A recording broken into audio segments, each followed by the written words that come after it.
สวัสดีค่ะอรุณสวัสดิ์ท่านแขกผู้มีเกียรติทุกท่านค่ะดิฉันสาวิตรีโรจนพฤกษ์ในนามของกลุ่มปตท.ขอต้อนรับทุกท่านเข้าสู่งานของเราในวันนี้นะคะในงาน Sustainability Spark by PTT Group 2026 ค่ะซึ่งงานในครั้งนี้นะคะเป็นเวทีทางด้านความยั่งยืนภายใต้แนวคิดพลังจุดประกายอนาคตหรือว่า Sparking the Future ค่ะงานในครั้งนี้จัดขึ้นโดยกลุ่มปตท.กลุ่มบริษัทพลังงานปิโตรเคมีครบวงจรของประเทศไทยซึ่งมีบทบาทสำคัญเป็นอย่างยิ่งในการสร้างความมั่นคงทางพลังงานให้กับประเทศของเราค่ะอย่างที่ทุกท่านได้เห็นในวิทยาการเปิดตัวเมื่อสักครู่นี้นะคะทุกท่านจะเห็นว่าปัจจุบันนี้โลกของเราเปลี่ยนแปลงไปแล้วความเป็นจริงที่เกิดขึ้นทำให้พวกเราต้องหยุดแล้วก็หวังเป็นอย่างยิ่งว่างานในครั้งนี้นะคะจะเป็นการจุดประกายความคิด Sparking the Future ค่ะให้ทุกท่านร่วมกันมีส่วนเป็นส่วนร่วมเป็นส่วนหนึ่งในการทำให้โลกมีการพัฒนาแล้วก็สามารถที่จะมีความยั่งยืนค่ะงานในวันนี้นะคะจึงถูกออกแบบให้เป็นพื้นที่ที่เราจะมาเชื่อมโยงทั้งองค์ความรู้เทคโนโลยีตลอดจนนโยบายให้สามารถเป็นรูปธรรมหรือว่าลงมือทำได้จริงค่ะภายใต้แนวความคิดที่เรามีความเชื่อนะคะว่าการสร้างอนาคตที่ยั่งยืนจะไม่สามารถเกิดขึ้นได้จากกลุ่มบุคคลใดบุคคลหนึ่งหรือว่าภาคใดภาคหนึ่งค่ะความเชื่อนี้นะคะคิดว่าทุกท่านเห็นว่ามีความสำคัญเป็นอย่างยิ่งในปัจจุบันนี้ค่ะเมื่อเช้านี้เราจะเห็นว่าอากาศไม่ดีเลยใช่ไหมคะมีปัญหา PM 2.5 อุณหภูมิที่มีการเปลี่ยนแปลงไม่ใช่แค่ในประเทศไทยแต่ว่ารอบโลกทำให้เห็นว่าปัญหานี้ไม่ได้เป็นปัญหาที่เกิดขึ้นในอนาคตแต่ว่าเกิดกับเราแล้วในปัจจุบันค่ะความจริงที่พวกเราต้องร่วมกันก้าวข้ามความท้าทายนี้นะคะซึ่งจะอาศัยความร่วมมือจากหลายส่วนค่ะไม่ว่าจะเป็นภาครัฐภาคธุรกิจพันธมิตรนานาชาติที่ให้เกียรติเราเป็นอย่างยิ่งมาร่วมงานในวันนี้มากมายและที่สำคัญที่สุดก็คือคนรุ่นใหม่ค่ะตลอดการจัดงานในครั้งนี้นะคะเราจะมาร่วมกันสำรวจแนวความคิดค่ะว่าเราจะสามารถนำเอาแนวความคิดทั้งหมดมาร่วมกันพัฒนาไปสู่การลงมืออย่างมีประสิทธิภาพได้อย่างไรซึ่งความร่วมมือทั้งหมดนี้นะคะจะสามารถเปิดโอกาสให้กับภาคธุรกิจได้อย่างไรบ้างและที่สำคัญที่สุดค่ะก็คือความร่วมมือในครั้งนี้นะคะจะสามารถบรรลุเป้าหมาย Net Zero ซึ่งจะไม่เป็นเพียงแค่ความตั้งใจแต่ว่าจะกลายเป็นผลลัพธ์ที่ดีไม่ใช่แค่สำหรับประเทศไทยนะคะแต่ว่าสำหรับโลกอย่างไรบ้างสำหรับงานของเราในวันนี้ค่ะในช่วงเช้าเราจะเริ่มต้นด้วยพิธีเปิดอย่างเป็นทางการนะคะหลังจากนั้นจะมีการรับฟังปาฐกถาพิเศษเกี่ยวกับอนาคตที่ยั่งยืนของประเทศไทยค่ะต่อด้วยมุมมองระดับโลกและเวทีเสวนาเชิงกลยุทธ์นะคะในประเด็นของ Net Zero นวัตกรรมและทิศทางของภูมิภาคเอเชียในอนาคตว่าจะมีการดำเนินต่อไปอย่างไรบ้างนอกจากนั้นค่ะทางด้านนอกตลอดทั้งงานนะคะเราจะมีกิจกรรมต่างๆที่น่าสนใจเราจะมีนิทรรศการโครงการทางด้านความยั่งยืนรวมไปถึงเวทีนวัตกรรมหลากหลายรูปแบบซึ่งล้วนออกแบบมาให้เปลี่ยนแนวคิดเป็นการลงมือทำและที่สำคัญที่สุดค่ะหวังเป็นอย่างยิ่งว่ากิจกรรมทั้งหมดในวันนี้นะคะจะสามารถจุดประกายแห่งอนาคตให้กับทุกท่านที่ให้เกียรติมาร่วมงานในวันนี้ได้ค่ะซึ่งงานของเรานะคะก็จะมีกิจกรรมที่น่าสนใจแล้วก็เป็นอินเทอร์แอคทีฟด้วยนะคะออกแบบมาสำหรับคนรุ่นใหม่โดยเฉพาะค่ะและเพื่อเป็นการเริ่มต้นการแลกเปลี่ยนแนวคิดและมุมมองทางด้านความยั่งยืนสู่เส้นทาง Net Zero ในโอกาสนี้ดิฉันขอเรียนเชิญท่านประธานเจ้าหน้าที่บริหารและกรรมการผู้จัดการใหญ่บริษัทปตท.จำกัดมหาชนในโอกาสนี้ขอเสียงปรบมือต้อนรับท่านดร.คงกระพันธ์อินทราแจ้งเรียนเชิญท่านค่ะ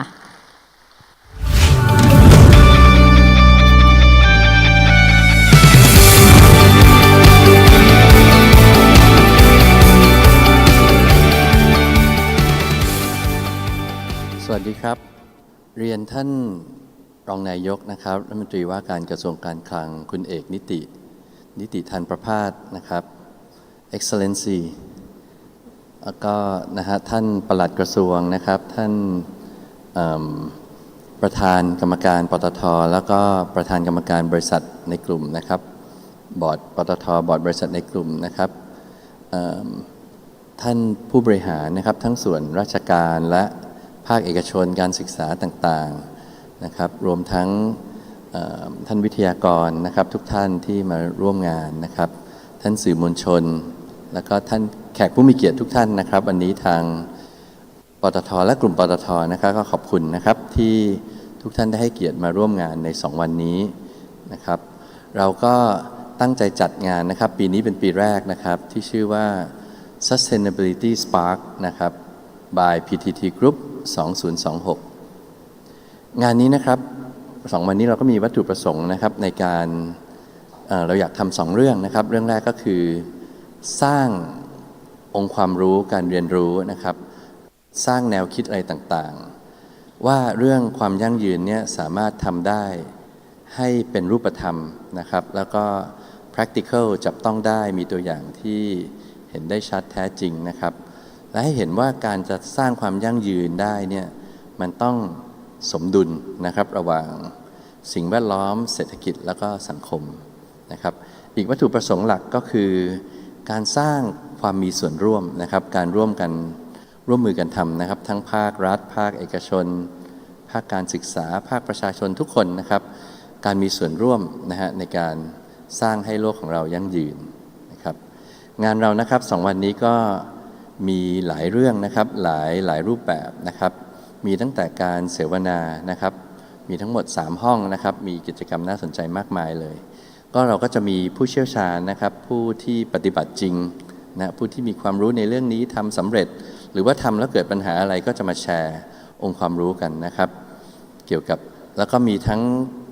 ทั่วโลกเลยนะครับผู้เชี่ยวชาญจากต่างประเทศทั้งในประเทศนะครับในหลายๆภาคส่วนนะครับแล้วก็จะมีเวิร์กช็อปนะฮะมี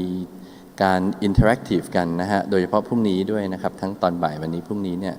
ก็จะทำให้คนในหลายๆเจเนอเรชันเนี่ยมีส่วนร่วมนะครับมาหาโซลูชันมาเห็นปัญหาแล้วก็สร้างโซลูชันร่วมกันนะครับในเรื่องที่จะแก้ปัญหาแล้วก็สร้างความยั่งยืนได้ยังไงนะครับนอกจากนี้นะครับก็ยังมีนิทรรศการนะครับเกี่ยวกับนวัตกรรมต่างๆนะครับเกี่ยวข้องไม่ว่าจะเป็นเรื่องเล็กๆที่เราสามารถช่วยกันสร้างได้ในชีวิตประจำวันหรือว่าเรื่องใหญ่ๆที่ต้องใช้เทคโนโลยีใช้ resource ใช้ความร่วมมือกันทั้งประเทศหรือว่าในหลายประเทศในโลกอย่าง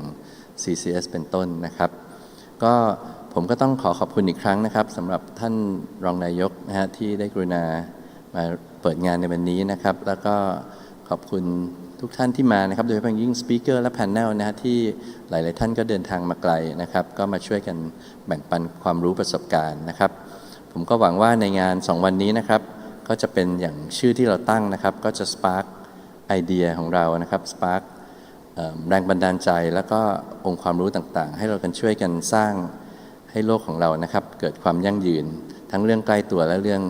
ที่เราสามารถ contribute ให้กับสังคมและประเทศชาติและกับโลกได้ขอบคุณครับขอบพระคุณมากค่ะขอบพระคุณท่านดร.คงกระพันธ์อินทรแจ้งค่ะขอบพระคุณค่ะอย่างที่ท่านกล่าวเมื่อสักครู่นี้นะคะว่าทางองค์กรนะคะทางปตท.ก็ให้ความสำคัญเป็นอย่างยิ่งเสมอมาค่ะเกี่ยวกับเรื่องของความยั่งยืนซึ่งความยั่งยืนที่เราให้ความสำคัญนะคะเป็นไปในทุกด้านค่ะไม่ว่าจะเป็นด้านสิ่งแวดล้อมด้านสังคมและการกำกับดูแลกิจการที่ดีค่ะแต่สิ่งที่เราให้ความสำคัญเป็นอย่างยิ่งในครั้งนี้นะคะการจัดงานทั้ง2 วันก็คือทางด้านสิ่งแวดล้อมหวังเป็นอย่างยิ่งว่าเมื่อทุกท่านได้เข้าชมว่าจะเป็นนิทรรศการการเสวนาจะได้นำเอาทั้งองค์ความรู้นะคะตลอดจนนโยบายต่างๆไปลงมือปฏิบัติให้เป็นรูปธรรมได้ค่ะ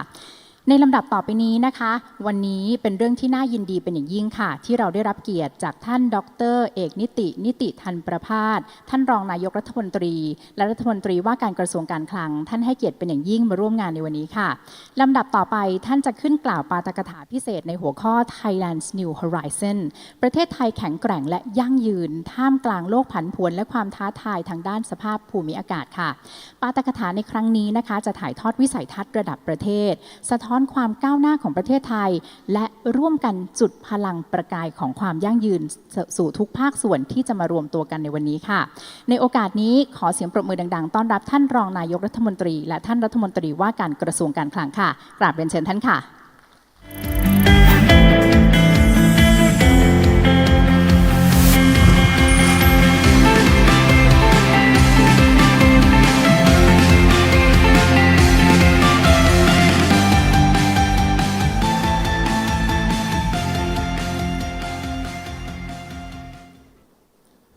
เรียนท่านปลัดกระทรวงท่านประธานเจ้าหน้าที่บริหารกลุ่มปตท.และบริษัทในเครือ ท่านเอกอัครราชทูตท่านกรรมการบริษัทในกลุ่มปตท.ท่าน CEO จากบริษัทต่างๆท่านแขกผู้มีเกียรติสื่อมวลชน น้องๆสตาร์ทอัพที่จะมาร่วม Spark the Future Tomorrow ด้วยนะครับต้องบอกว่าผมยินดีเป็นอย่างยิ่งนะครับที่ได้มากล่าวปาฐกถาพิเศษในงาน Spark the Future ในวันนี้ Sparking the Future ในวันนี้เพราะว่ามันเป็นการรวมพลังของทุกคนที่มุ่งจะเห็นอนาคตของประเทศไทยและของโลกที่ดีขึ้นต้องเรียนอย่างนี้ครับว่าการที่เราจะเห็นอนาคตการเปลี่ยนแปลงในประเทศไทยที่ดีขึ้นเนี่ยเราต้องมีความฝันฟิวเจอร์ความฝันที่เราอยากเห็นเป็นอะไรพลังของความฝันนี่แหละจะทำให้พวกเราร่วมมือกันในการ Sparking the Future ได้ผมก็ฝันว่าวันนี้ผมเดินมาผมจะรู้ว่าตึกนี้เนี่ยปล่อยคาร์บอนเท่าไหร่ผมฝันว่าผมเดินเข้ามาในห้องนี้ไฟวุบวับที่เปิดขึ้นมาเมื่อสักครู่นี้เป็นไฟสะอาดผมฝันว่าพลังงานที่ใช้นี้มาจากโซล่าที่อยู่บนหลังคาแล้วก็ฝันว่ามันจะมีแบตเตอรี่ที่ผลิตในประเทศไทยที่เก็บไว้ตอนกลางคืน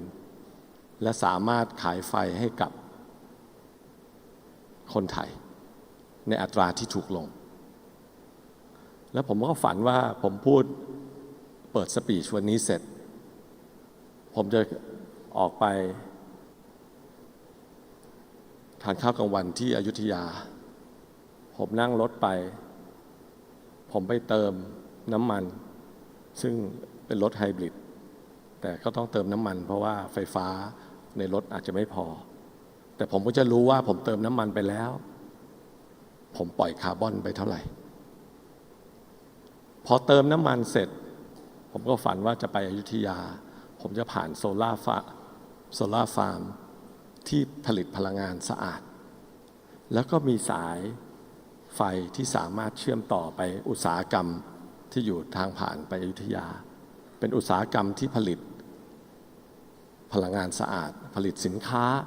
ที่เป็นที่ต้องการของตลาดโลกที่เราสามารถขายได้ในมูลค่าเพิ่มที่สูงขึ้นแล้วก็ผ่านนาข้าวที่เป็นโลคาร์บอนที่เป็นที่ต้องการและขายดีในตลาดโลกผ่านการใช้ทำนาเปียกสลับแห้งซึ่งไม่ต้องกักเก็บน้ำปล่อยมีเทนเยอะสิ่งที่ผมอยากจะเห็นไปถึงอยุธยาอยากจะเห็นชุมชนชาวบ้านที่ให้ความสำคัญกับการแยกขยะอยากจะเห็นชาวบ้านที่ติดโซล่าอยู่บนหลังคา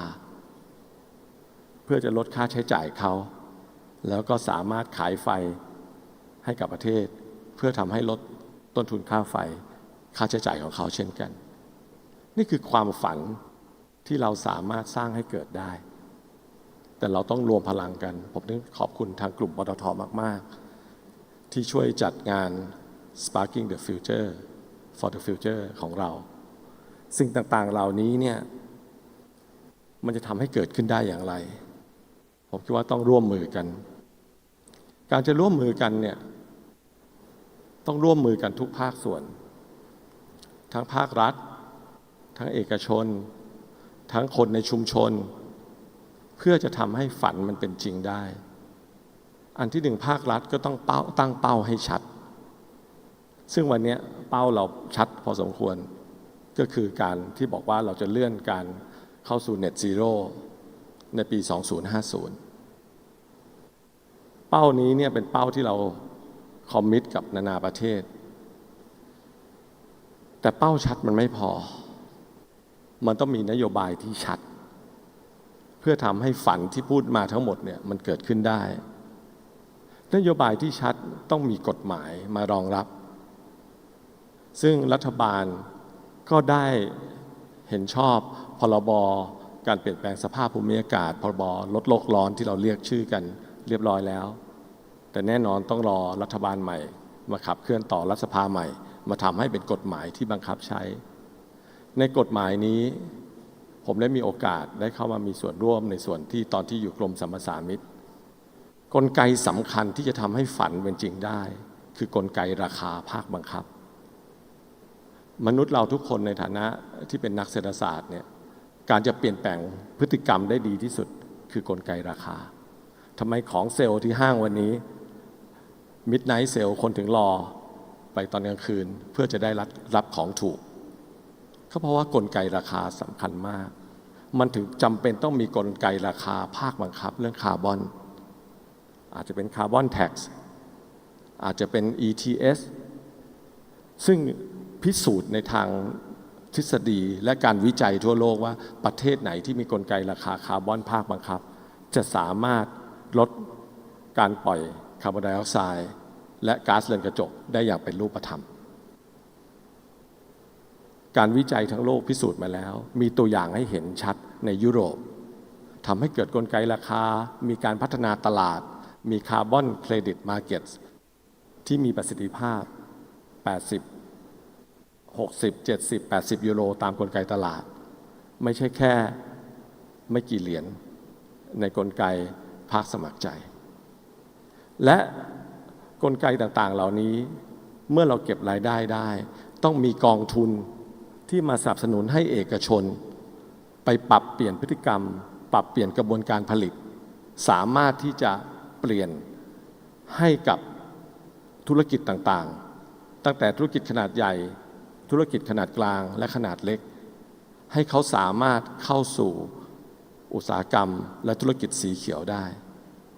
ภาครัฐจะต้องสนับสนุนในเรื่องนโยบายในเรื่องการเงินสีเขียวรัฐบาลต้องออก Green Bond ซึ่งได้ออกแล้ว Sustainability Linked Bond ซึ่งได้ออกแล้วต้องมีการเงินสีเขียวภาคเอกชนจะต้องได้รับดอกเบี้ยที่ถูกกว่าเป็น Green Finance ถ้าคุณมาปรับเปลี่ยนพฤติกรรม SME จะต้องสามารถที่จะได้แหล่งเงินที่ถูกกว่าถ้าคุณมาทำเกี่ยวกับเรื่อง Green ซึ่งอันนี้เนี่ยก็ได้เริ่มทำแล้วเรื่อง Green Finance ได้ทำร่วมกับภาคเอกชนโครงการที่ทำร่วมกับกกร.เราตั้งใจอย่างยิ่งว่าจะต้องเป็นโครงการที่ SME จะมีโอกาสได้รับสินเชื่อเหล่านี้ได้มากขึ้นผ่านโครงการ Reinvent Thailand ที่เราทำร่วมกันกับภาคอุตสาหกรรมภาคสภาหอการค้าแล้วก็สมาคมธนาคารไทยเหล่านี้นี่คือสิ่งที่ภาครัฐต้องทำเป้าชัดกฎหมายชัดนโยบายเคลียร์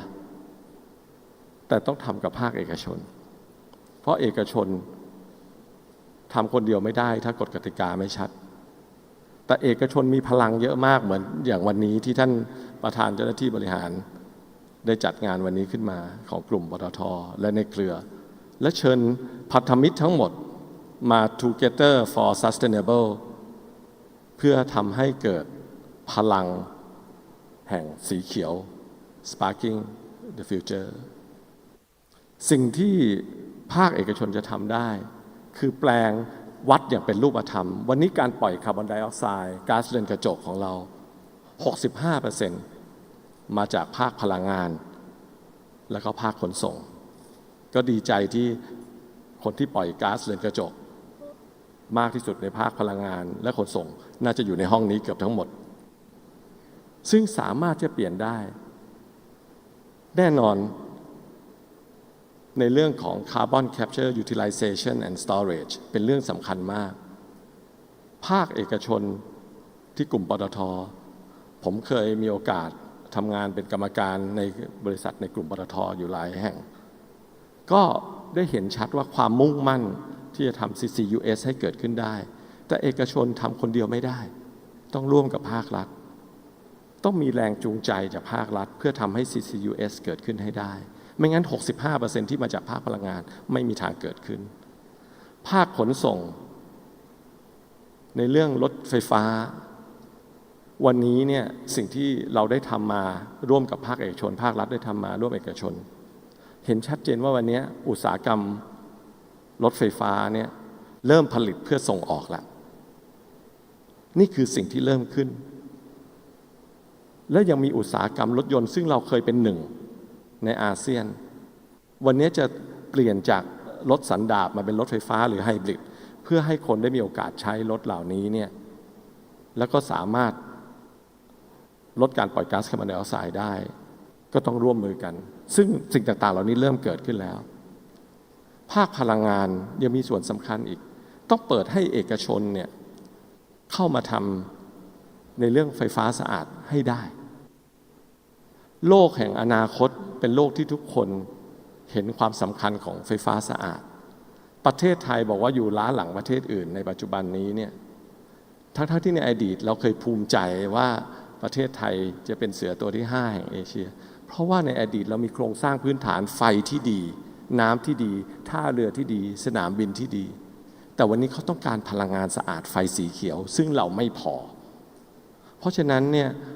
เราถึงทำในเรื่อง Direct PPA ยังไงต้องเกิดให้ได้เพื่อให้เกิดการซื้อขายไฟพลังงานสะอาดภาครัฐคนเดียวไม่พอภาครัฐต้องลงทุนเรื่องสายส่งในข้อจำกัดในฐานะรัฐมนตรีคลัง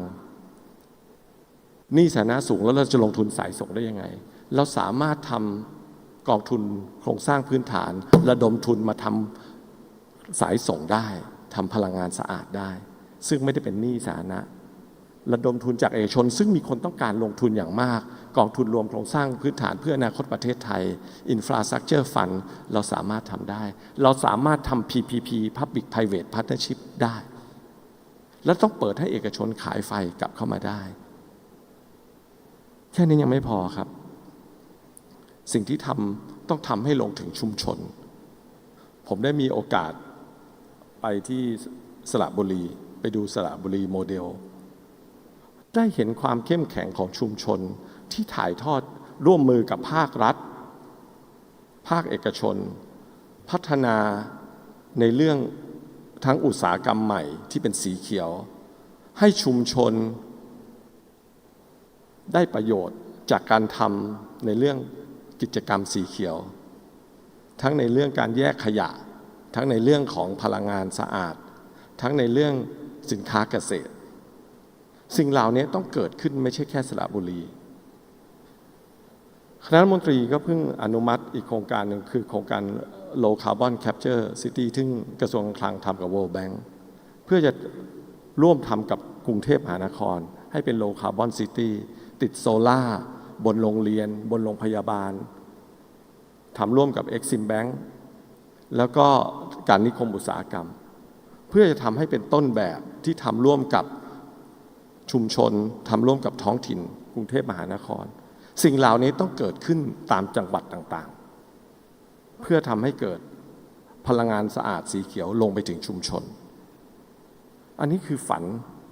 ที่มันเป็นจริงได้ถ้าเราร่วมมือกันผมมั่นใจครับว่าพลังของคนไทยเราเก่งไม่แพ้ชาติอื่นแต่เราต้องรวมพลังผมเชื่อในเรื่อง 4P ที่จะทำให้สำเร็จ Public Private People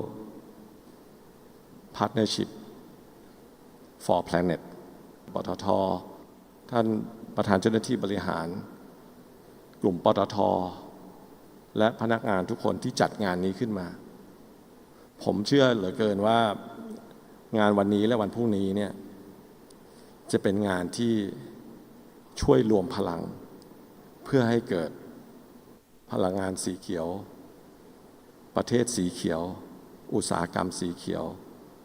เพื่อให้เกิดความยั่งยืนในประเทศไทยขอบคุณครับขอบพระคุณมากค่ะขอบพระคุณท่านดร.เอกนิติพันธ์ประภาสเป็นอย่างสูงค่ะ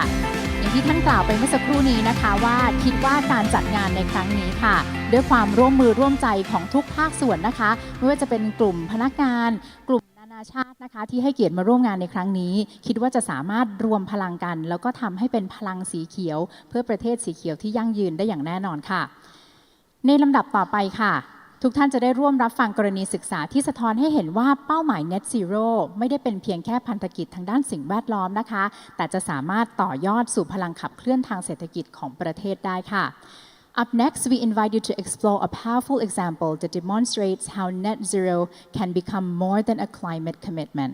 but a new driver of national economic growth. in the session of Spark Vision, Proof of Possibility, How the UK Turns Net Zero into Economic Prosperity. In this session, we are very privileged and very honored to have Baringa's Global CCS Lead and ex-Deputy Director of CCUS, UK Department for Energy Security and Net Zero, or DESNZ. With over 15 years of experience, he has worked at the forefront of UK's energy and climate policy, including leading the delivery of the government's CCUS program and advising governments and organizations worldwide on carbon capture and low-carbon infrastructure. Today, he advised both public and private sector organizations worldwide on CCS, carbon dioxide removal, and low-carbon infrastructure. Ladies and gentlemen, please kindly join me in welcoming Baringa's Global CCS Lead and ex-Deputy Director of CCUS, UK Department for Energy Security and Net Zero, or DESNZ. Ladies and gentlemen, please kindly join me in welcoming on stage Mr. Chris Takara.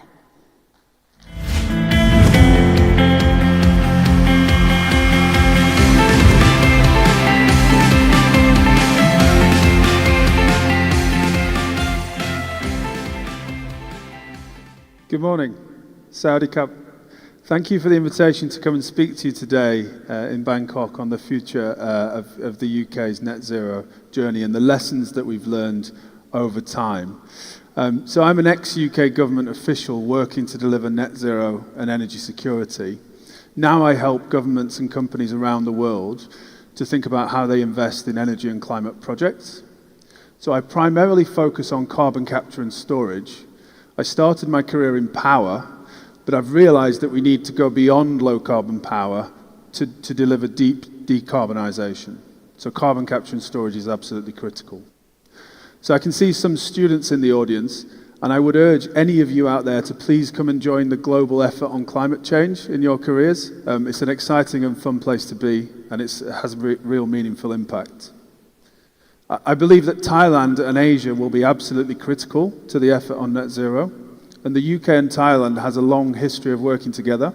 We recently celebrated 170 years of diplomatic relations, and we want to continue that in climate change. So I've got my lapel badge with the UK and Thailand flag on today to demonstrate that collaboration. So I'm going to talk to you about some of the lessons that we've learned in the UK. And first of all, I'll just set out what the key messages are for the talk. So the UK has achieved major decarbonisation already, whilst the economy has continued to grow. So we've continued economic growth.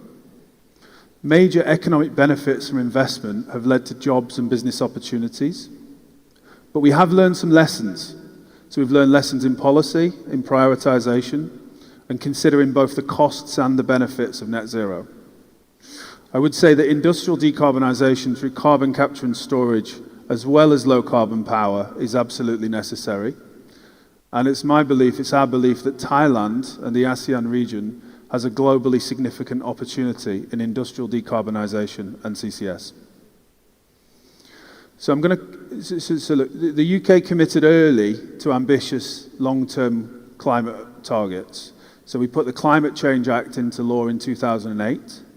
And net zero is about more than decarbonisation. It's an economic transformation. So achieving an entirely decarbonised economy requires a complete transformation of how we produce and use energy, of industrial production, how we heat and cool our buildings, and how we fuel transport. So changing from a fossil fuel dependent economy to one of clean power, clean industry, and transport, it comes with costs, but it also comes with major economic benefits. In the UK, we've already delivered 50 gigawatts of renewables, and that's set to increase by tens of gigawatts over the coming decades. We're delivering 6 gigawatts of nuclear power, and we're targeting 20 to 30 million tons of carbon capture and storage by the early 2030s. We're also delivering other major investments in electricity interconnection and infrastructure, as well as hydrogen. So this is a large-scale technology and capital deployment. So this chart shows that the UK has halved its emissions whilst maintaining economic growth. So you can see the blue line, which shows from 1990 to today, the UK economy has increased in size by 80%, whilst emissions have reduced by 60%. So we've decoupled economic growth from decarbonisation. So decarbonisation no longer needs to mean that you don't grow economically. So decarbonisation investment to date, from 2010 to today, cumulatively is £198 billion. That's around about $260 billion US dollars. So this drives vast economic impact. It's unlocked tens of billions of private investment capital. Renewable investment in offshore wind, onshore wind and solar is a large proportion of this total, with estimates around about 120 billion for renewables. And the Committee on Climate Change in the UK says that we expect a level of 700 billion of cumulative investment by 2040 and 970 billion by 2050. So the investment challenge and the impact of that investment is huge. Now, decarbonisation has supported more than 900,000 jobs in the UK. This brings economic prosperity. It brings prosperity for individuals, for businesses, and for the economy. So more than 900,000 jobs in net zero, and that's grown 10% year on year from last year. The jobs as well, the individual jobs are well above average pay in the UK. We've seen, and we're seeing, £83 billion of gross value added to the economy with a multiplier effect of 1.89. What that means is every dollar that we invest in net zero results in an economic impact of $1.89. That's quite a high multiplier. And these are not just statistics. So these are people's jobs and livelihoods. We're seeing construction jobs, people who build things like power plants. We're seeing manufacturing jobs, people who make materials and products. Service jobs, people like me. Operational and maintenance roles, people who operate and maintain the wind farms, the electricity grids, the power plants. So this is a substantial effort in economic prosperity that leads to prosperity for individuals, for businesses and for the economy. But we have learned some lessons. So I'm going to talk to you about 4 lessons that we've learned, and hopefully that can help when you're thinking about how to deliver net zero in Thailand. First of all, certainty attracts capital. So we had legislative certainty, so setting carbon budgets in law early and legislating for net zero in 2019, as well as stable long-term goals and clear policy objectives have provided investor certainty. So we've had clear goals for the overall economy for decarbonisation, and then clear goals for each particular sector and how much we want to decarbonise in each sector, be that energy, transport, and industrial processes. So those clear objectives have been key. We've also deployed stable market mechanisms with predictable support schemes. So we have a carbon pricing scheme, but other than the carbon pricing scheme and the power market design that underpins the power market, we have specific interventions where decarbonisation and economic opportunities are clear for investors. So that's in renewables, it's in nuclear, it's in carbon capture and storage. And we delivered all of this through industry. So this is not a government effort alone, it's a public-private partnership. And we've deployed lots of private capital. So it's not just about government funding, it's not just about government action, it's about a public-private partnership. So the results of this have been that we've seen liquid capital flows and therefore a low cost of capital. We've seen large-scale deployment of assets, and we've seen fast learning rates, particularly in renewables, where we've seen the cost of renewables fall dramatically because of the large-scale deployment and the lessons that we've learned in that sector. So this approach has really attracted capital on the basis of that level of certainty. The second lesson is that to prioritize, this chart shows the progress in decarbonisation against our carbon budgets, and it shows the future pathway under the Committee on Climate Change's projections. So we deliberately started with decarbonising power first, because that unlocks deeper decarbonisation in transport and heat as you electrify the rest of the economy. So we eliminated coal from the system, which was a major source of power and emissions in the 1990s. Offshore wind and solar we scaled rapidly, and costs of those technologies fell dramatically. This allows us now to decarbonise heat and transport where we can electrify, but then we're also going to need deep decarbonisation through carbon capture and storage and through hydrogen. So the lesson we've learned there is to deliver well on net zero, prioritizing and sequencing activities is really important. The third lesson is that clean power is a hedge. It's a hedge against price shocks. So reduced reliance on fossil fuels has already reduced consumer prices and will continue to stabilize shocks, particularly where we see high gas prices, high international fossil fuel prices. The impact on consumer bills is reduced because we have lots of clean power sources. We have renewables and nuclear. So it reduces exposure to those fuel imports. So if you see the charts that we've got here on the slide, they show the impact of the gas price crisis in 2022. So the blue bar shows the underlying commodity cost, the gas price, and the pink bar shows the impact on consumer bills. So we had a 300% increase in gas prices, but only an 80% increase in final energy bills to consumers. And that's because we have those clean power sources. And we've done some analysis that shows that if the same sort of shock happened in 2025 or 2035, that impact is even greater. So we reduce the proportional impact of those energy price shocks. So clean energy is a hedge against price shocks. It stabilizes prices. However, clean energy does have cost. So decarbonization comes with cost to consumers. This investment has to be paid for somewhere, and some forms of clean power are cheaper than conventional sources. But on an overall system, on an island system like the UK, we have experienced substantial increases in the cost of energy to consumers. So the UK now has some of the highest energy costs of industrialized nations, and this has a number of reasons. Primarily the gas price and the spike in gas prices, but it also includes additional costs for investment in things like low carbon infrastructure and policy costs. So the impact is being felt by households and businesses, affecting cost of living for citizens and our competitiveness. And so for me, a clear lesson is to calibrate the speed of decarbonisation to make sure that it is affordable and that there is public acceptance and buy-in. That's a really important lesson that we've learned in our journey in the UK. So then as we look ahead, power alone is not enough to decarbonise, and that's a really key message that I want to leave with you today. So power in the UK is now 14% of our emissions, as you can see on the pie chart. Industry is around about the same, and then buildings and transport now make up a greater proportion of the overall emissions. So renewables and electrification and low carbon power should be maximised, but it's not enough on its own. So some processes either can't be electrified, or it's not cheap to electrify them. So cement, steel, chemicals, energy from waste, some forms of dispatchable power, these are processes that can be decarbonised through other means, either more easily or more cheaply. So this is where CCS, carbon capture and storage, and hydrogen come in. And we also need to remove CO2 from the atmosphere, either from capturing biogenic CO2 and storing it underground, or from direct air capture. So we need to put the net in net zero by offsetting the residual emissions through deploying negative emissions.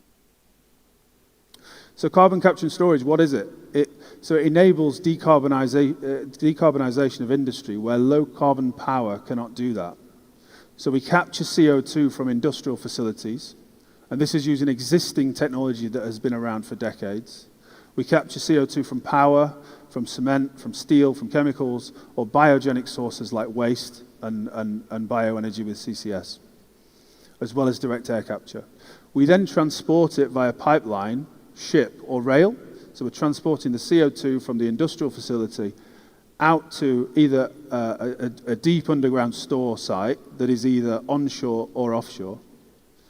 And we see through our analysis that most countries will need at least some CCS if they are to get to net zero.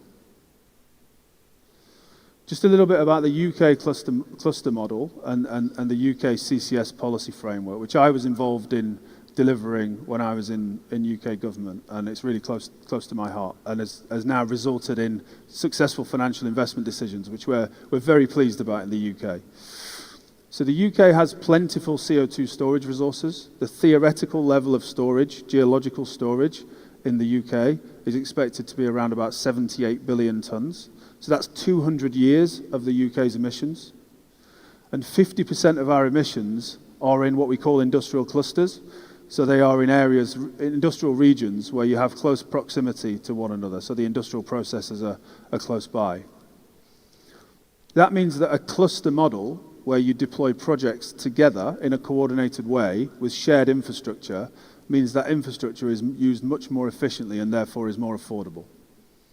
So in the UK, we developed a suite of business models, market interventions, contracts for capture and for transport and storage. So these business models underpin the financeability of the project. So it provides revenue support from government and it underwrites some of the value chain risks that we see in CCS. We've since delivered 5 financial investment decisions, 2 major transport and storage networks on both the east coast of the UK and the west coast at Teesside and at Highnet, and 3 capture projects. And we expect to deliver 3 to 5 more capture projects in the next year to 18 months. So really pleased with that positive progress on the basis of this cluster model. This is based on £21 billion of funding, which is around about $25 billion of government funding. But one real success in the UK is we've deployed £10 billion of private debt from commercial banks. So that means that commercial banks have lent more than £10 billion of private debt, making these business models and projects bankable. And then we've seen major economic benefits, and we will see major economic benefits from the CCS sector. So our analysis shows that we expect around about 4 to 5 billion pounds of gross value added in CCS from the sector, from the supply chain, from the construction and the operation of the projects. And this could lead to as many as 50,000 jobs. So out of that 900 or so thousand jobs, we could see 50,000 jobs in CCS alone in the UK. So some progress there and real future potential. So what are the lessons we've learned in delivering this CCS program? We've learned that policy is fundamental because markets don't effectively value carbon. There isn't a willingness to pay that's sufficient to cover the investment costs of delivering these projects, and therefore policy intervention from government is absolutely critical. So lesson number 1 is setting clear objectives is key. So we had a clear objective of 20 to 30 million tonnes per annum, and we had sector-based targets for hydrogen, for industrial, for power, and for waste. We'd also say that covering the costs of doing CCS through market-based business models, these contracts, is absolutely critical. It costs more to do CCS than not do CCS, and someone has to pay that bill. And as I say, markets don't currently value that decarbonisation. Therefore, government is providing the revenue support for that through the business models. The third lesson, and I cannot overstate this one, is managing the financial and physical risks across these complex value chains. So if we don't do this well, and if we don't align risk management strategies and underpin that with policy, then we can't get private debt, we can't get capital into these projects. The fourth is ensuring that there's good coordination between the different actors in the chain, be that domestically or cross-border, if you have a cross-border arrangement. So delivering these major projects is incredibly complex, and the question is, how does it all fit together and when? We also need, and what we've done in the UK, is set clear institutional roles. What is the role of government? What is the role of regulator? What's the role of the private sector and the different actors within the private sector, and how do they interact? We set that in legislation, and we set that in clear rules, and that has worked well. The public-private partnership that we've delivered this through has been the biggest element of success. So collaboration between the private sector, between government, regulator, has been absolutely critical to getting the 5 financial investment decisions that we have seen. So then turning this to Thailand's potential. So I've been having a few discussions around the CCS sector in Thailand. And I'd say I believe that Thailand and the ASEAN region has a globally significant opportunity for low carbon prosperity. I'd say there are 4 main drivers for action on CCS specifically. First of all, to decarbonise domestic emissions. So decarbonising Thailand to achieve the NDC. Secondly, and importantly, is export potential. As major consumer economies like the EU and the UK deploy carbon border adjustment mechanisms and consumers increasingly demand low carbon products, it's important for non-EU, so exporting nations to those countries to consider how they can decarbonize. And if you can do that at lower cost versus the carbon prices and the decarbonization costs in those countries, you can have a competitive advantage and sell products and materials into those countries through the 2030s and 40s as these carbon border adjustment mechanisms come in. The third is exploiting the natural resources. So Thailand clearly has positive geology for carbon capture and storage. You have depleted gas fields. You have onshore and offshore potential in storage. So potentially becoming a sink of emissions where you charge a fee to other emitter nations. So there are emitter nations around Asia that are looking for a home for their CO2 and willing to pay a fee for that, be that Japan, Korea or Singapore. So there's a real economic opportunity there. And then the fourth is financial offtake.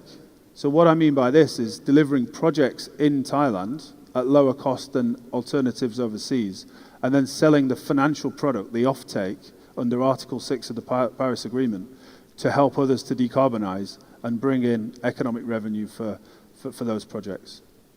So I'd say, look, you have the geology, you have the capability, and I'd say, therefore, you have the potential to deliver a really strong sector in CCS and in industrial decarbonisation in Thailand.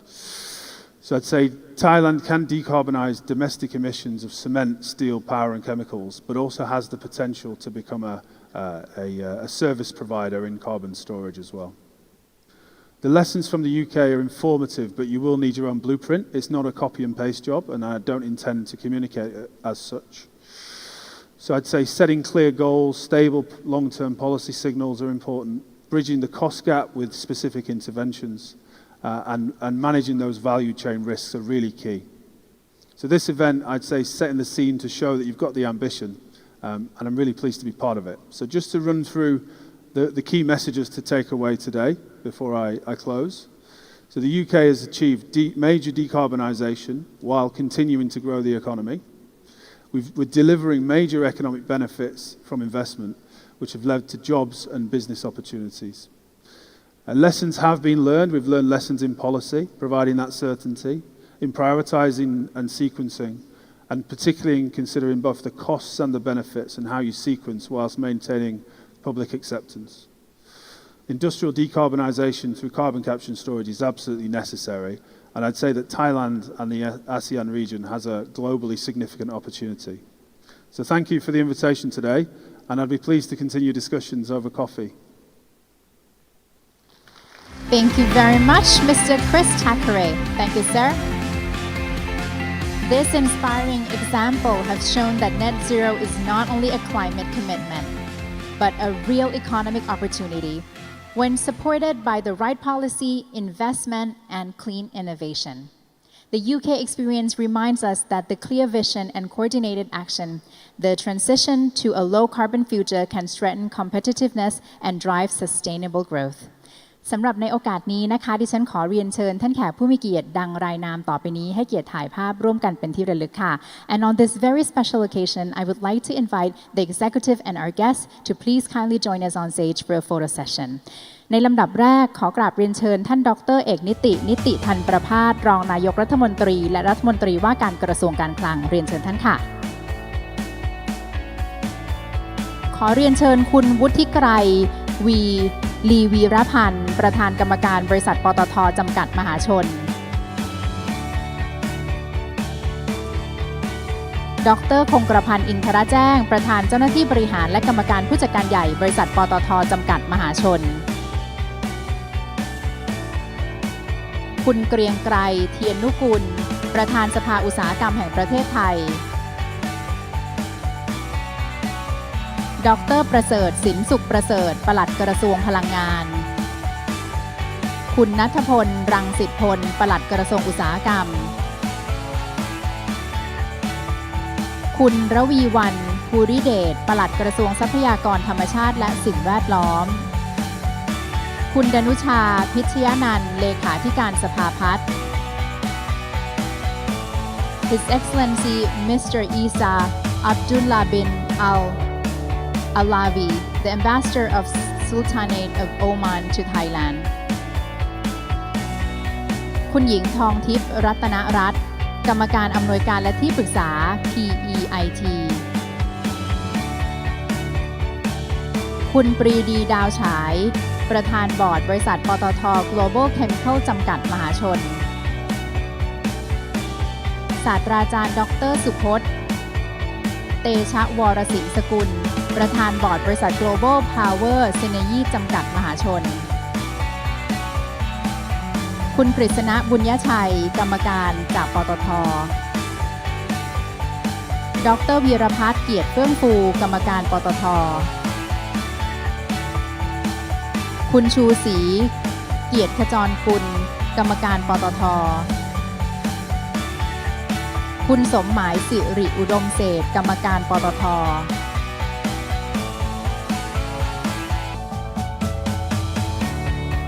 ดร.คุรจิตนาคอนทัพผู้อำนวยการสถาบันปิโตรเลียมและพลังงานแห่งประเทศไทยคุณพละสุขเวชอดีตผู้ว่าการการปิโตรเลียมแห่งประเทศไทยปตท.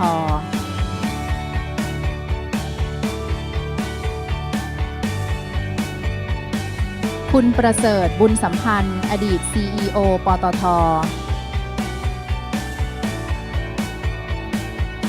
คุณชาญศิลป์ตรีนุชกรอดีต CEO ปตท. I would like to invite back on stage once again our esteemed speaker today, Mr. Chris Thackeray. คุณพัทรดาสง่าแสงประธานเจ้าหน้าที่บริหารการเงินปตท.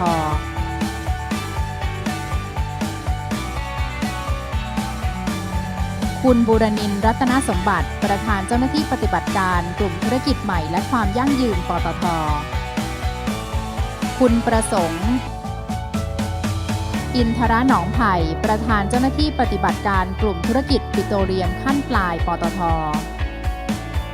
คุณมนตรีลาวันชัยกุล CEO บริษัทปตท.สำรวจและผลิตปิโตรเลียมจำกัดมหาชน PTTEP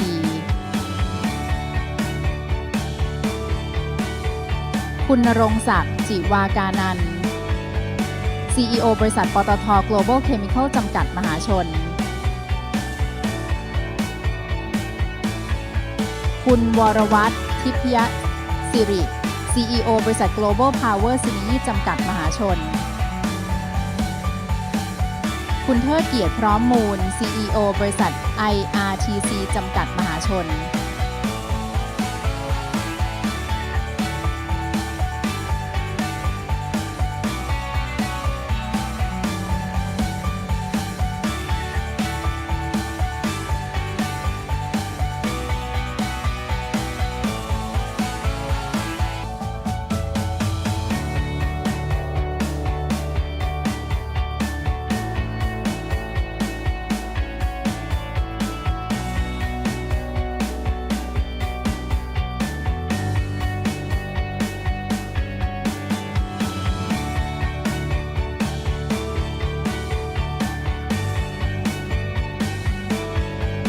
รบกวนมองกล้องตรงกลางนะคะ The camera in the middle please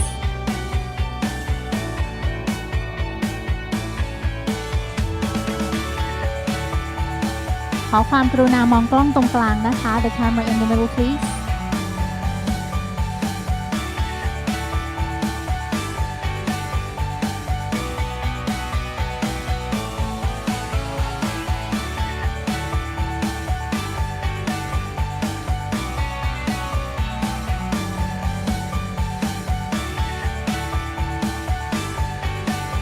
ลำดับต่อไปจะเป็นการถ่ายภาพวิดีโอนะคะ โดยจะเริ่มแพนจากทางซ้ายมือของทุกท่านค่ะ ตอนนี้อยู่ตรงกลางนะคะ และกำลังจะไปทางขวาค่ะ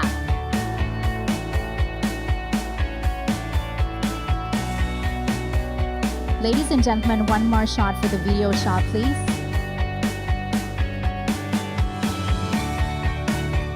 ขอบพระคุณมากค่ะ ขอเรียนเชิญทุกท่านยังคงอยู่บนเวทีนะคะ Please kindly remain on stage. ขอเรียนเชิญท่านผู้บริหารภาครัฐรองปลัดกระทรวงท่านอธิบดีและท่านอธิบดีอัยการคณะกรรมการของบริษัทในกลุ่มปตท. รองประธานและเลขาธิการสภาอุตสาหกรรมกรรมการเลขาธิการหอการค้าไทยและประธานสถาบันเศรษฐกิจและการลงทุนท่านผู้บริหารระดับรองกรรมการผู้จัดการใหญ่ของบริษัทปตท.จำกัดมหาชน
รบกวนมองกล้องทางด้านหน้าก่อนนะคะ Please kindly look at the camera in the first row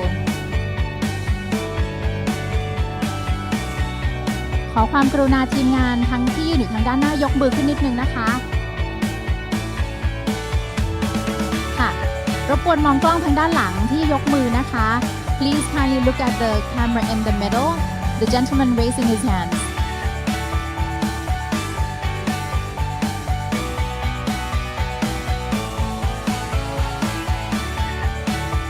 รบกวนมองกล้องตรงกลางนะคะ The camera in the middle please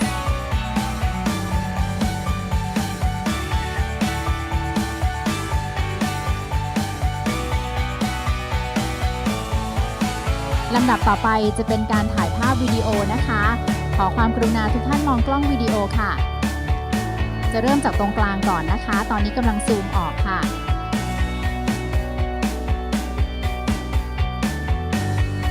จะขออนุญาตเริ่มจากทางซ้ายมือของทุกท่านนะคะ The video camera will be starting from your left now moving on to the middle coming to the right ตอนนี้กำลังมาที่ทางขวาแล้วนะคะขอความกรุณาทุกท่านมองกล้องแล้วก็ยิ้มให้กล้องนะคะ Please kindly smile to our camera please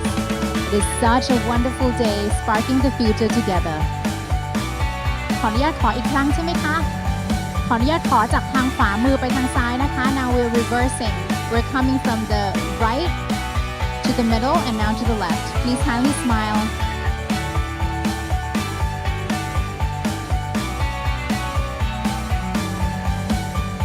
ขอบพระคุณมากค่ะขอเสียงปรบมือดังๆให้กับทุกท่านที่อยู่บนเวทีค่ะ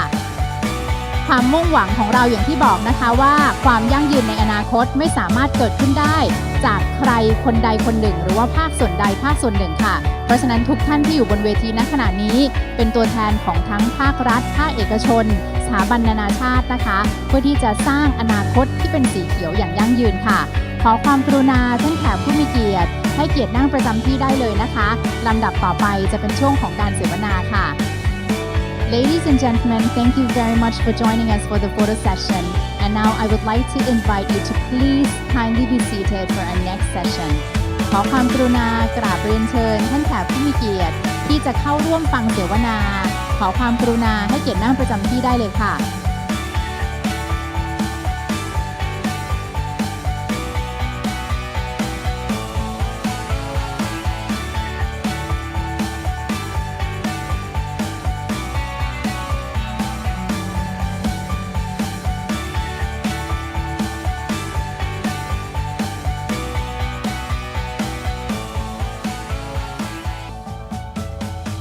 เมื่อสักครู่นี้ก็เป็นการรวมพลังกันนะคะเพื่ออนาคตที่ยั่งยืนของเราค่ะอย่างที่มีการเน้นย้ำอยู่เสมอนะคะว่าปัญหาที่เกิดขึ้นไม่ใช่ปัญหาที่อยู่ในอนาคตค่ะแต่ว่าปัญหาที่เกิดขึ้นแล้วในปัจจุบันนี้นะคะเมื่อจะเป็นปัญหาสิ่งแวดล้อมต่างๆที่เราได้เห็นเพราะฉะนั้นในวันนี้ค่ะหวังเป็นอย่างยิ่งว่านิทรรศการทางด้านนอกนะคะการเสวนาจะได้นำเอาทั้งองค์ความรู้ตลอดจนเทคโนโลยีต่างๆค่ะมาพัฒนาเป็นการกระทำที่เป็นรูปธรรมมากยิ่งขึ้นนะคะในการรังสรรค์ให้โลกของเรามีความยั่งยืนมากยิ่งขึ้นค่ะ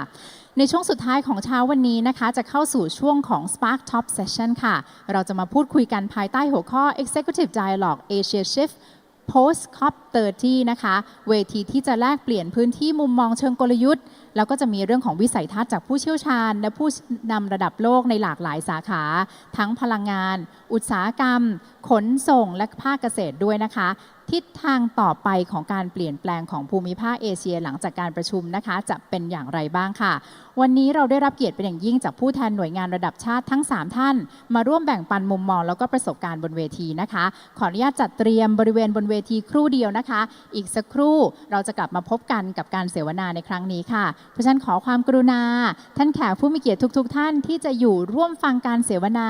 รบกวนนั่งประจำที่ได้เลยนะคะและหลังจากช่วงนี้ค่ะเราก็ยังจะมีการเสวนาอื่นๆที่น่าสนใจอีกมากมายนะคะรวมไปถึงกิจกรรมทางด้านนอกซึ่งกิจกรรมทางด้านนอกนะคะก็เป็นแบบอินเทอร์แอคทีฟด้วยค่ะมีการรวบรวมเอาโครงการต่างๆที่น่าสนใจของทางกลุ่มของเรานะคะมาให้ทุกท่านได้ชมอย่างใกล้ชิดอยู่ในที่เดียวกันเลยค่ะเพราะฉะนั้นไม่ว่าท่านจะมีความสนใจทางด้านไหนนะคะท่านสามารถร่วมเป็นส่วนหนึ่งในการเปลี่ยนแปลงให้เกิดความยั่งยืนนี้ได้อย่างแน่นอนค่ะนอกจากนั้นทางด้านนอกก็ยังมีการสะสมแต้มด้วยใช่ไหมคะสะสมแต้มครบ6แต้มนะคะก็จะได้รับของรางวัลที่ระลึกต่างๆมากมายด้วยและเดี๋ยวหลังจากนี้นะคะเราก็จะมี QR ให้ทุกท่านประเมินความพึงพอใจของการจัดงานในวันนี้ก็จะได้รับไปอีก1คะแนนด้วยค่ะนอกจากนั้นเราก็จะมีกิจกรรมต่างๆที่น่าสนใจภายนอกอีกมากมายนะคะห้ามพลาดเลยค่ะเดี๋ยวอีกสักครู่เดียวนะคะเราก็จะมีการเสวนาบนเวทีนี้สำหรับการเสวนาในครั้งนี้นะคะเราจะมาพูดคุยกันภายใต้หัวข้อ Executive Dialogue Asia Shift Post COP30 ค่ะว่าจะมีความน่าสนใจขนาดไหนและสำหรับในช่วงนี้นะคะขอเรียนเชิญผู้ดำเนินรายการในช่วงนี้คุณอลิซาเบธ แซดเลอร์ค่ะขอบคุณคุณจูนค่ะ Please give a round of applause for our MC of today's event คุณจูนค่ะสวัสดีค่ะสวัสดีแขกผู้มีเกียรติและสื่อมวลชนทุกท่านค่ะดิฉันอลิซาเบธ แซดเลอร์ลีนานุชัยรับหน้าที่เป็น Moderator ในเซสชั่นพิเศษนี้นะคะอยากเชิญชวนทุกท่านอยู่กับเราในช่วงนี้นะคะเพราะถือว่าเป็นเซสชั่นที่สำคัญมากๆนะคะเราจะได้เห็นภาพรวมของการประชุม COP30 นะคะที่เพิ่งผ่านพ้นไปที่เบเลมที่บราซิลนะคะว่า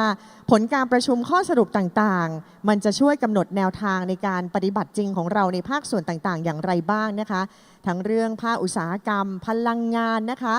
การขนส่งรวมไปถึงภาคการเกษตรด้วยดังนั้นอยากจะขอให้แขกผู้มีเกียรติที่อยู่แถวหลังขยับขึ้นมาด้านหน้าหน่อยได้ไหมคะ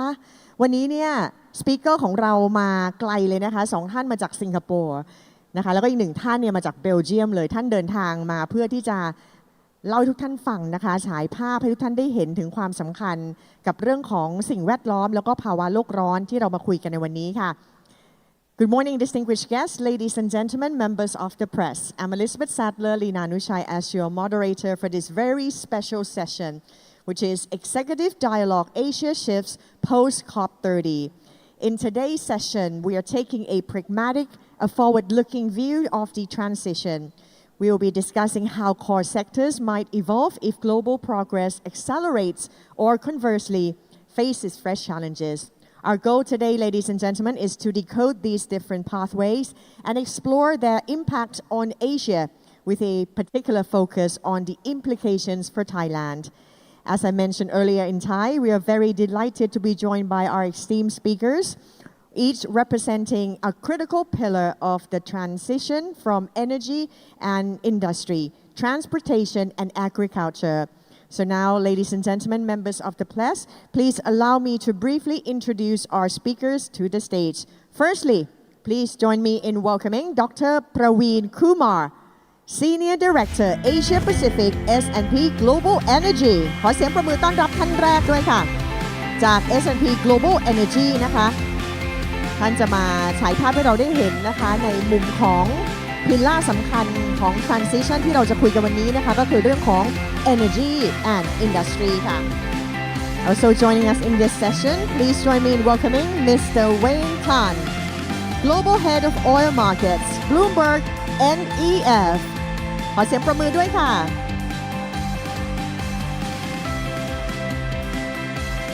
Also please welcome to the stage Mr. Nicholas Danis, Partner Brussels and Lead Global Agriculture Investing. ขอเสียงประมือด้วยเช่นกันค่ะ Please kindly be seated. Thank you so much for joining us this morning, for coming such a long way from Singapore and Belgium. สวัสดีค่ะ as we're in Thailand. สวัสดีค่ะ Please kindly be seated. All right, so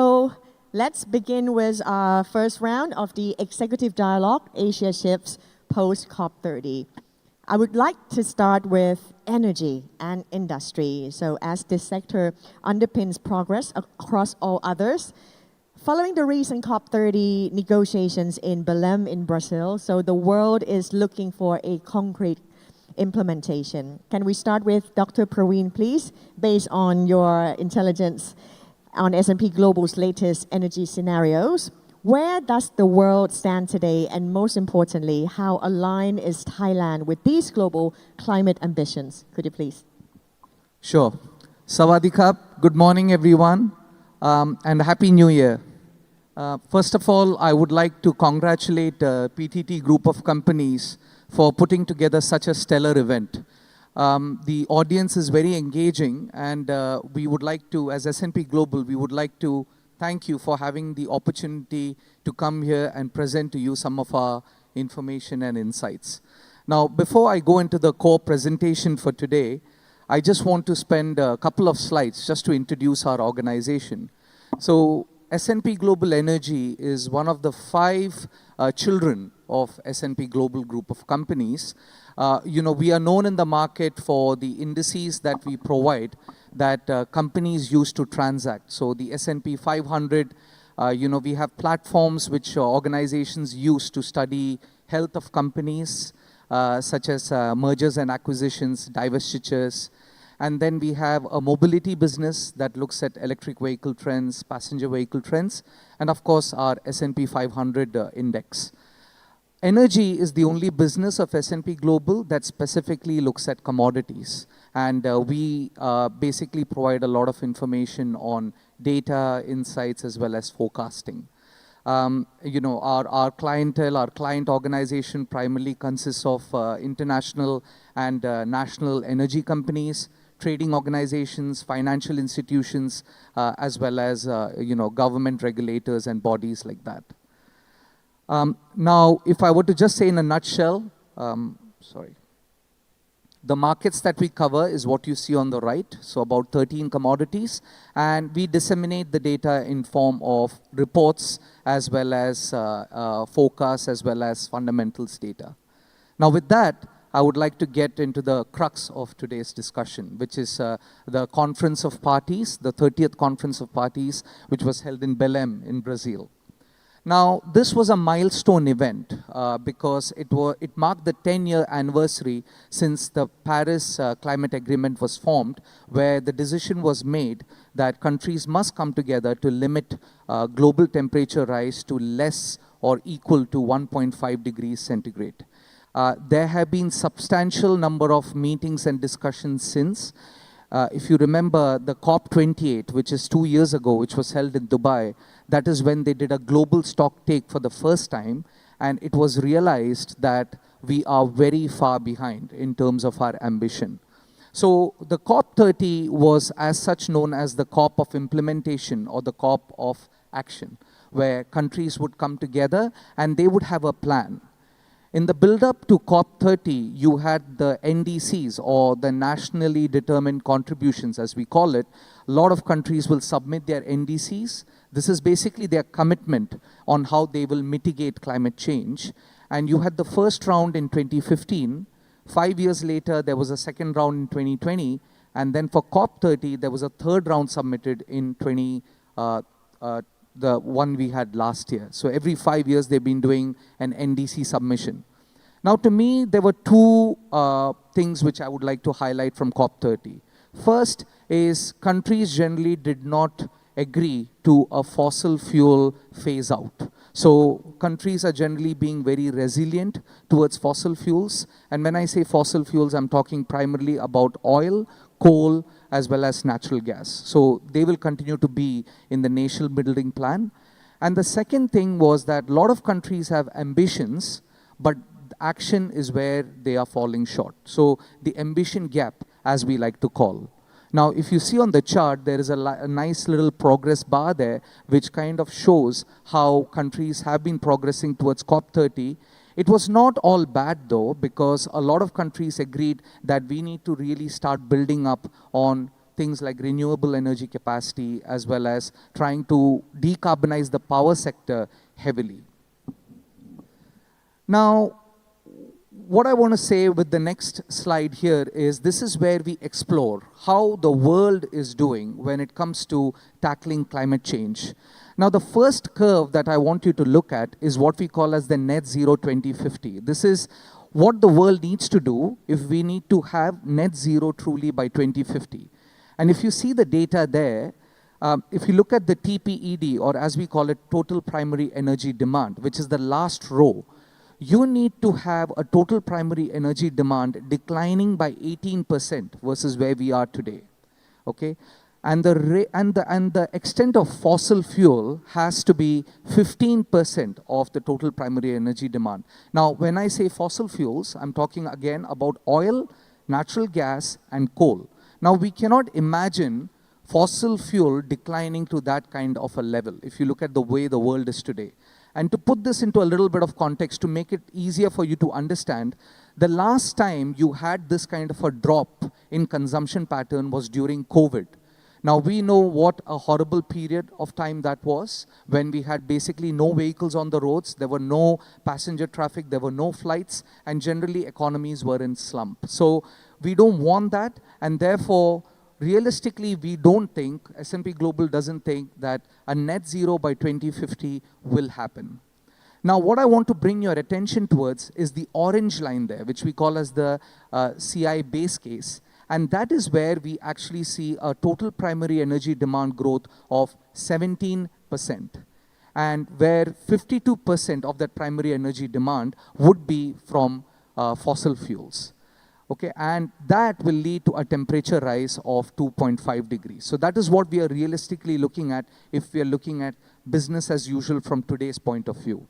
Now, there are three other scenarios there which we call as adaptation, fracture, and renaissance. Now, renaissance is the closest we will get to that Paris Agreement. For that, you will need to see a significant change in how emerging markets as well as developing economies tackle climate change. And fracture is a world where if you see the world today, and it's not very different from what's happening today, which is you see a lot of geopolitical tension in the way that US is going about its business under President Trump, as well as China trying to go about on its path of decarbonization. So imagine the Chinese technology coming into Southeast Asia and essentially making EVs extremely cheap, and they're flooding the industry for that. And that is a world where we see fracture happening. Adaptation is a world where if every economy doesn't think about climate change, but they go about doing what they are doing and they continue to rely on fossil fuels, and that's where we see the temperature rising by more than 3 degrees Celsius. So a bit of a contrasting pathways for you to imagine about how we go about seeing how the world can evolve. Now, what about Thailand? So Thailand, I mentioned to you earlier about the Thailand nationally determined contributions. And the little diamonds that you see there is what we see Thailand has submitted. Now, from our point of view, we do not see in a BAU environment Thailand being able to achieve those NDCs. And you know, the earlier presenters alluded to how Thailand can go about, but some of the sectors that Thailand needs to heavily decarbonize is power, industry, as well as transport. But this is where I've overlaid Thailand's energy scenarios versus what you saw versus the rest of the globe, and the trajectories are very similar. The thumbs up here is that Thailand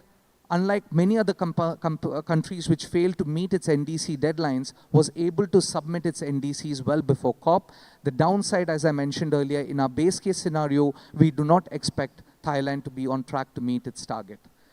Now, the last slide I want to present before we go to the next question is where we see Thailand in our base case environment. And this is how we see the decarbonization happening across Thailand. So if I could bring your attention to the middle chart, which is the base case, as you can see, as I was saying earlier, the power, industry, and transport sectors are the three sectors where Thailand has heavy potential to decarbonize. Thank you very much. Thank you so much, Dr. Praveen, for that insightful session. As Dr. Praveen has highlighted, the carbon pricing alone won't get us to net zero. We need a combination of policy support and also technological adoption to overcome the residual cost of clean energy. And it is clear that while renewable costs are falling, Thailand still face a significant ambition gap, I would say. Bridging this gap in the power, industrial and also transport sectors will be the defining challenge for Thailand for our energy transition in the coming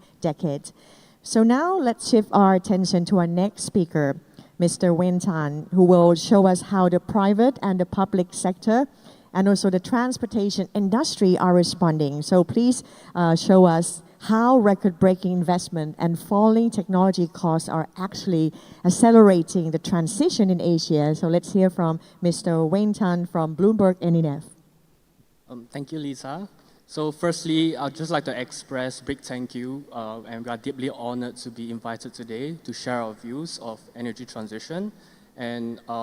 big congratulations to PTT for hosting such a grand and successful event. I'll just jump right into the content now. Actually, heading into COP30, we had relatively tame expectations in terms of the progress that will be made. But by the end of that event, we were actually still a little bit let down in terms of the progress made in some of this agenda that you see on the screen here today. By the end of the event, the NDCs only covered about 60% of total greenhouse gas emissions, and the new 2035 emissions reduction target imply only very limited decarbonization. Now, we actually score the G20 decarbonization policies every year to kind of track their commitment level towards decarbonization and if there's any changes to their commitment levels. And you can see here that interestingly in 2025, the scoring for the transport sector actually fell the most.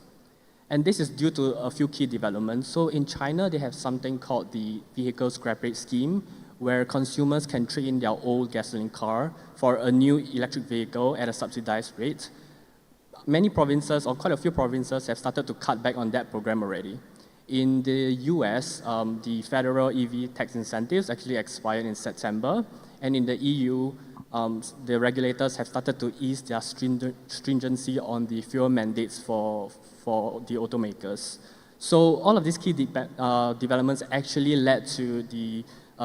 transport scoring we have, road transport in particular, to fall a lot in 2025 versus 2024. Now,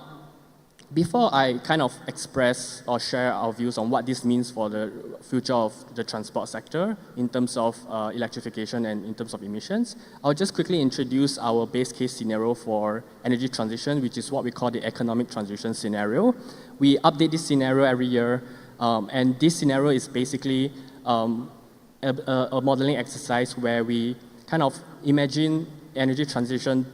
to occur in a world where investment decisions are made are required to meet rising energy demand in the most cost-effective manner. So and this scenario only takes into account existing policies. It does not factor in or does not assume any new policies that can speed up energy transition. So this is sort of like a BAU scenario. And under the economic transition scenario, we actually expect road transport emissions to actually fall in the next few decades. And you can see here on the chart that road transport segment within the transport sector makes up the largest share of emissions, and then followed by aviation and shipping. However, most of the abatement will still come from road transport. Why is that so? What we are seeing on the ground is that the electric share of total vehicle sales is increasing across all vehicle types. Even for medium and heavy duty trucks, which typically it's harder to electrify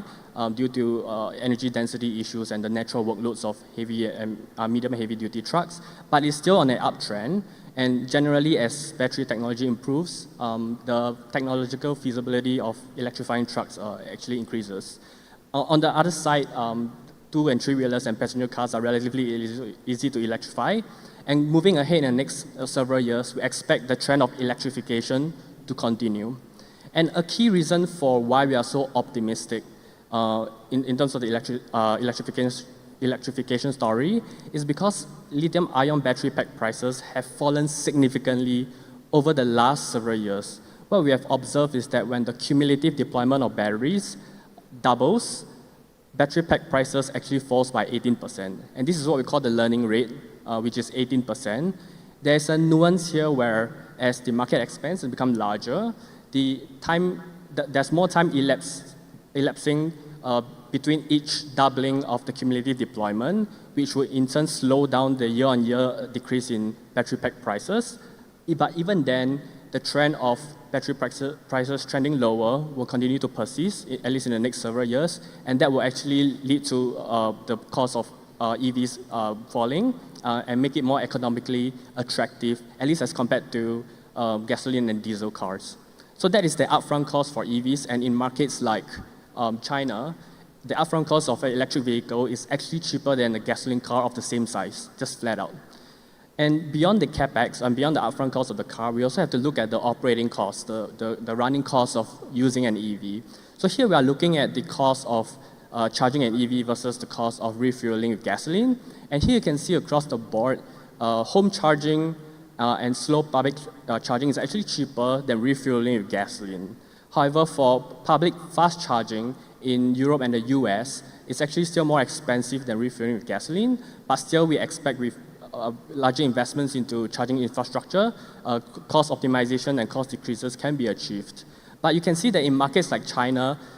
the upfront cost of EVs and the operating cost of EVs is actually lower than gasoline cars already, and this is not factoring in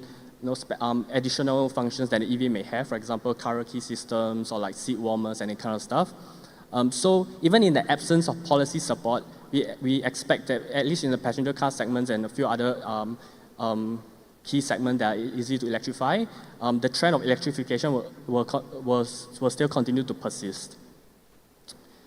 Just a quick point about emissions. So EVs in general achieve significant emission reductions as compared to a gasoline car or internal combustion engine car, just setting the record straight. Now, onto aviation. So one of the key pillars towards decarbonizing the aviation sector is actually through the use of sustainable aviation fuel. So here you can see that going up to 2050, the levelized cost of producing sustainable aviation fuel will actually continue to be much higher than fossil jet fuel. And this is not considering the fact that under the hydroprocessing pathway, which is one of the cheapest ways of producing SAF today, the producers will very likely run into feedstock supply bottlenecks, which will force them to adopt other more expensive pathways that would drive costs even higher. However, with that being said, because a lot of countries today, they have SAF blending mandates and they are starting from a very low percentage, let's say 1%, it is very easy for producers to pass on the cost to consumers because that 1% actually has very low, even if you double the 1% in cost embedded into the jet fuel, the overall cost of the fuel is actually not a lot. But if you start to scale up to 10% to 20%, it becomes a lot harder to pass on the cost to consumers, right? Because the overall fuel cost will actually be more sensitive to any increases in the SAF cost embedded within that. So for aviation or for SAF, without policy support, it's very difficult to decarbonize. The same narrative can be said for the maritime sector. So ammonia and e-methanol fueled ships will very unlikely be cost competitive with oil fuel ships in the absence of carbon price. And just to give you an idea of how big the difference, the cost disparity is. So in 2040, we estimate that the carbon price has to be about $400 per metric ton for an ammonia fueled ship to reach cost parity with a fuel oil ship. So that's pretty significant. So just to sum up some of the key points here, electrification will continue despite stagnant or even diminishing policy support for the road transport segment. But for aviation and for maritime sector, if we want to achieve meaningful decarbonization, very significant policy support is still needed. Thank you so much, Mr. Wayne, for that reality check.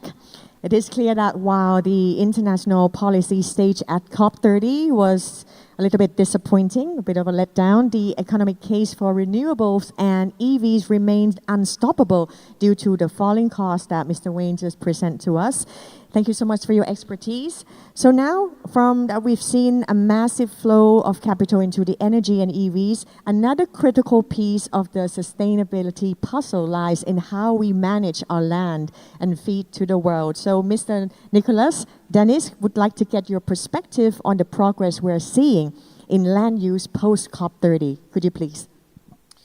Thank you, Lisa. First of all, thanks to PTT for this invitation, and thanks for putting land use and agriculture on the agenda. This is actually also a very important piece of the equation. So COP30 happened in Brazil, and Brazil happened to be one of the powerhouse for agriculture. This is one of the 7 or 8 bread baskets we have to feed the world. So there was actually a lot of expectation that came, when COP30 started, right? Because this would be a chance to put agriculture and food security back into the COP process. And this would recognize not only that agriculture is an important source of the emissions today, right, in the climate equation, but also that it's probably one of the sectors that already faces very early on some of the issues, right? We actually see a lot of impact already of climate change to agriculture. Farmers actually signal that. So it started with some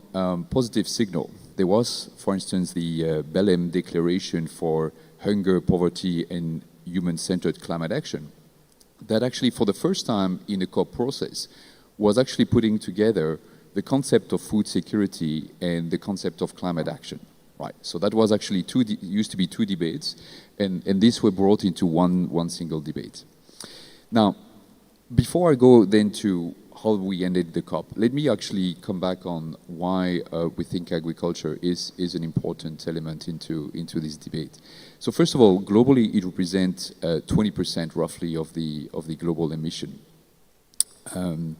if you basically look at what are the sources of those emissions, part of that,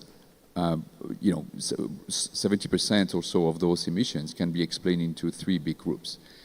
There is a livestock production per se, and where manure and enteric fermentation represent the core source of emission. I put next to that land use, because actually a lot of the land use, more than 50% of land use, is actually related emissions. It is caused by agriculture. And a lot of that by what actually the agriculture related to providing feed for the animal sector. And then finally, there is a crop production in which rice cultivation is, for instance, one of the big source of emission, as well as the use of fertilizer. Now, this is actually what makes specific the sector of agriculture. It's not only about climate, about greenhouse gas. There is also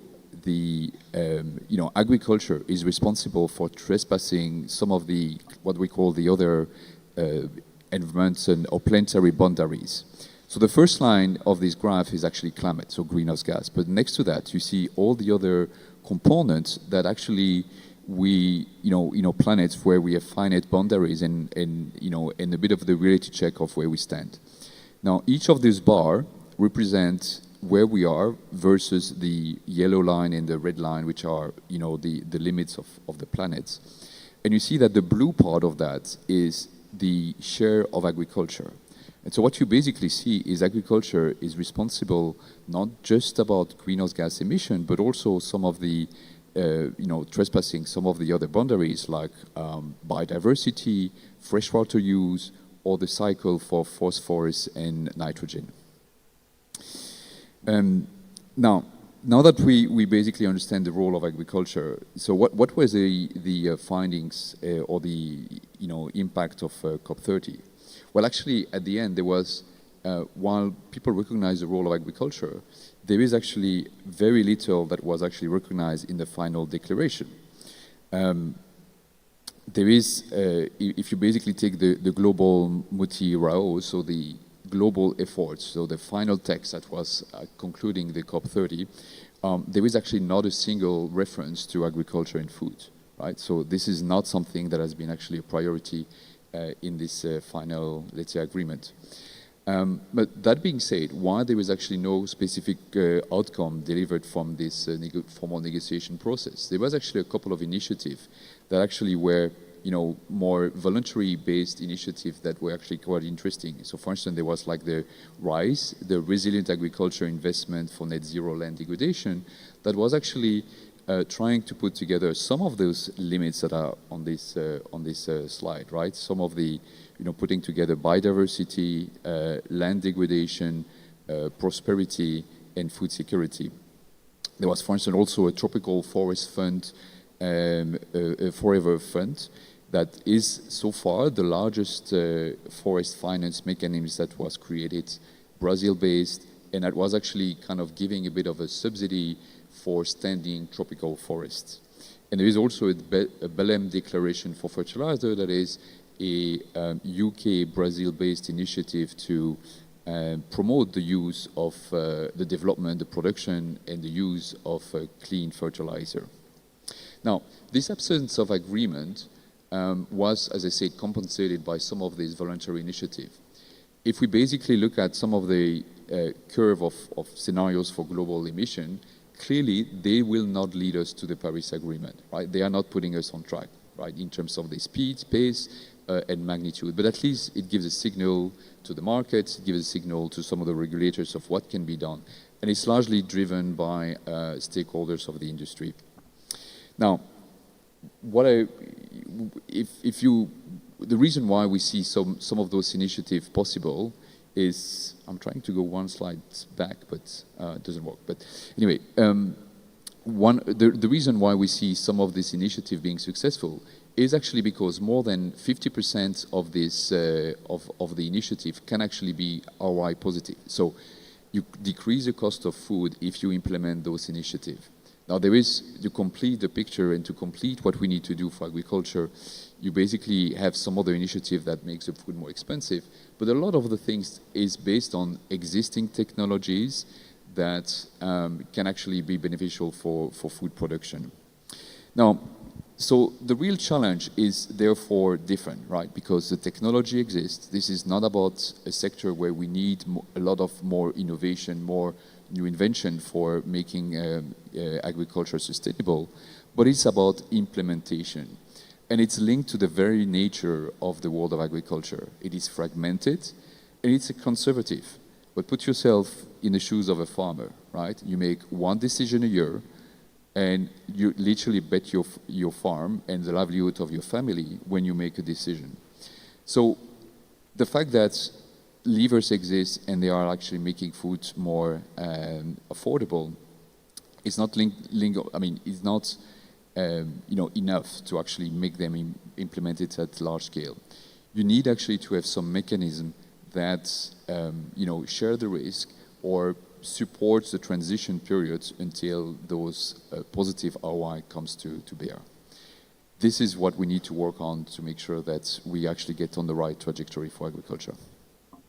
Thank you so much, Mr. Nicholas Dennis. That was a crucial reminder that agriculture is not just a challenge to be managed, but a significant part of the climate solution. And now let's shift to our second round. We will explore Asia's challenges and strategic recommendations, especially for Thailand. So I would like to ask all three panelists, looking across Asia, what do you see as the most pressing challenges and the most compelling opportunities shaping the sustainability transition? And given this landscape, what single strategic priority should Thailand be focusing on to remain competitive in a low-carbon economy? Dr. Praveen, please. Thanks, Lisa. So look, I've got 3 slides to basically talk a bit about the journey that Thailand's on. Now, the first slide is a bit generic. just to talk about what every economy is grappling with when it comes to clean tech and grey tech. So on the y-axis here is the cost per unit, and on the right-hand side is the time it takes. So these are illustrative, generic, but you will see that the green line is clean tech and the brown line or the grey line is grey tech, right? And now, what I want to show here is that ideally what you want is over time, the two lines to have an inflection point. And this involves intervention. What I mean by that is, if you're looking at specifically the green line, you have government intervention in the terms of policies. We heard a lot about this in Chris's presentation as well, and the Honorable PM also spoke about it, the Honorable Deputy PM spoke about it earlier as well. Government intervention policies are so important.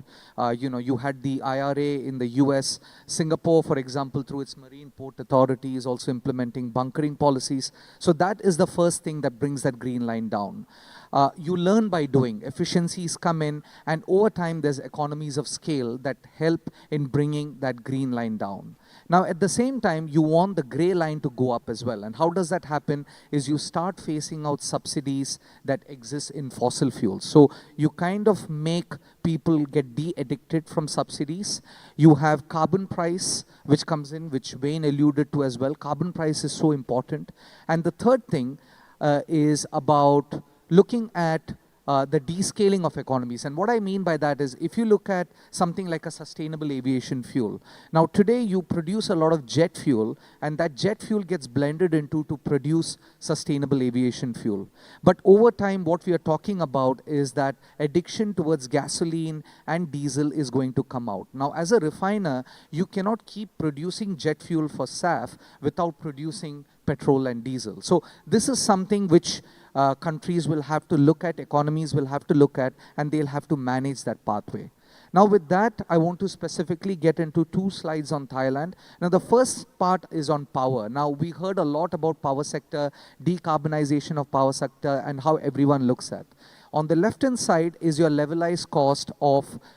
your LCOE by technology, basically in dollar per megawatt hour. And then on the right-hand side is your generation by technology. The good news is that Thailand's doing everything right to decarbonize its power sector. So that's great. And if you look at this chart, it's very encouraging what's going on with Thailand. With the focus on solar, with the focus on renewables, you see these cost curves come down, which was essentially what I was alluding to in my slide earlier, where the green line comes down.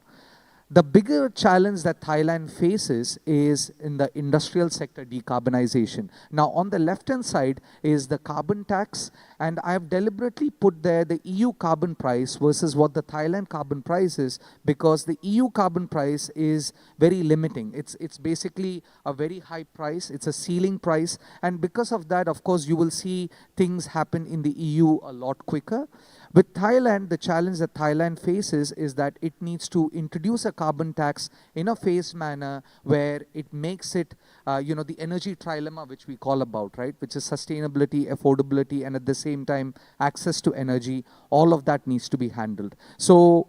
I mean, my short-term answer to that question would be that Thailand needs to focus more on power and transport as decarbonization, and industry is something that it can tackle over a longer period of time. Thank you. Thank you so much, Dr. Praveen Kumar. And now let's hear from Mr. Wayne Tan. Thanks, Lisa. So, sorry.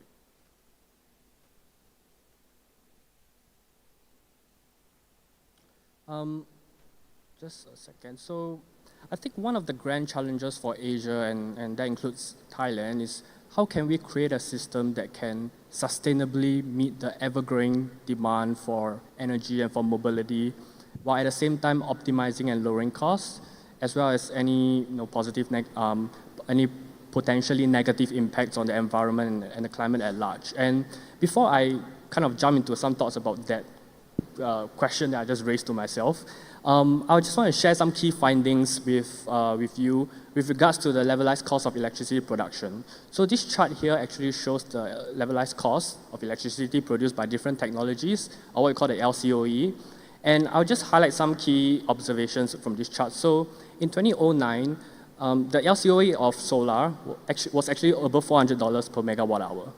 Fast forward to 2024, it actually fell below $50 per megawatt hour, around the same level as onshore wind. But the more critical observation here as well is that the LCOE of solar and onshore wind is actually lower than coal and CCGT, which is essentially natural gas.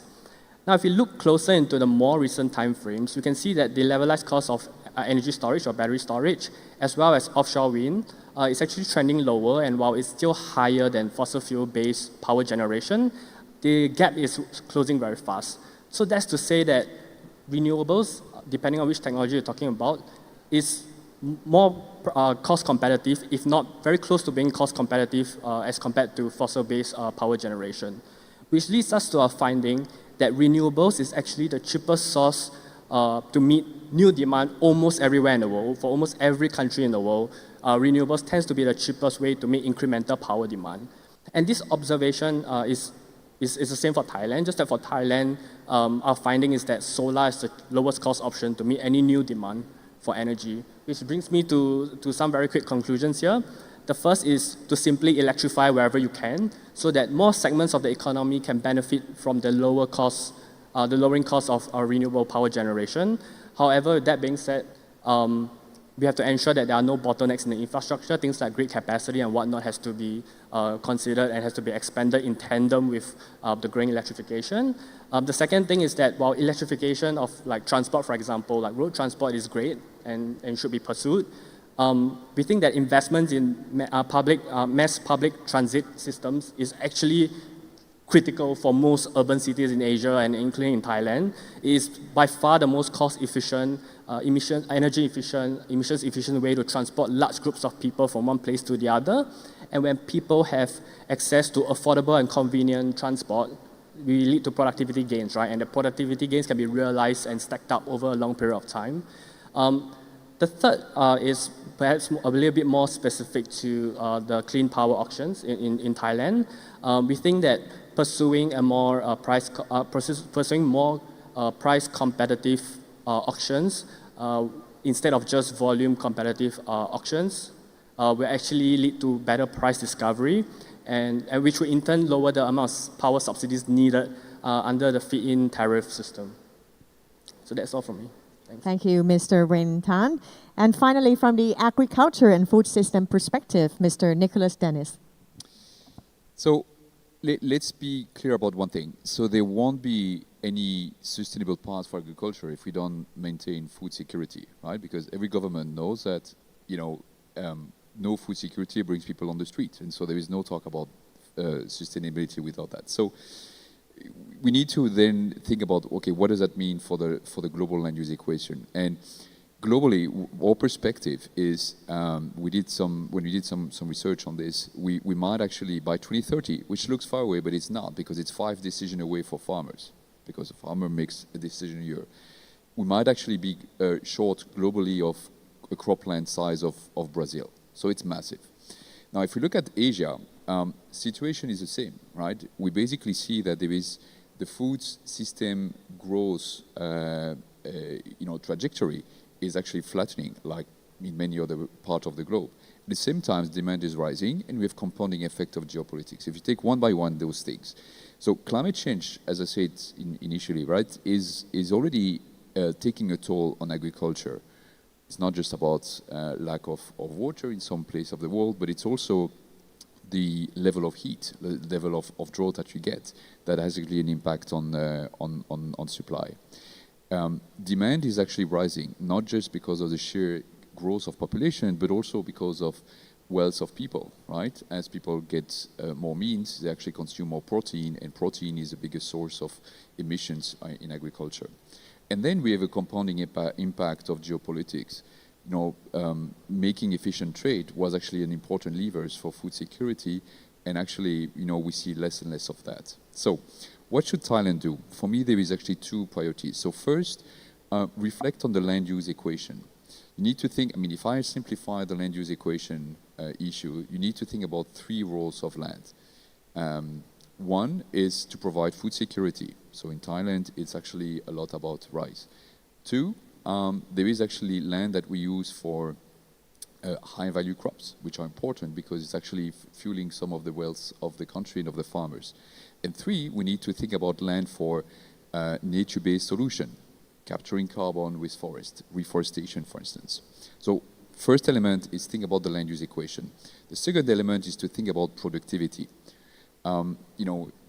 here comes a challenge, right? Because as I showed, there is a lot of levers to bring productivity up and to make agriculture more sustainable, but it spreads across, in Thailand, millions of farmers. If you take rice, for instance, there are 4 million of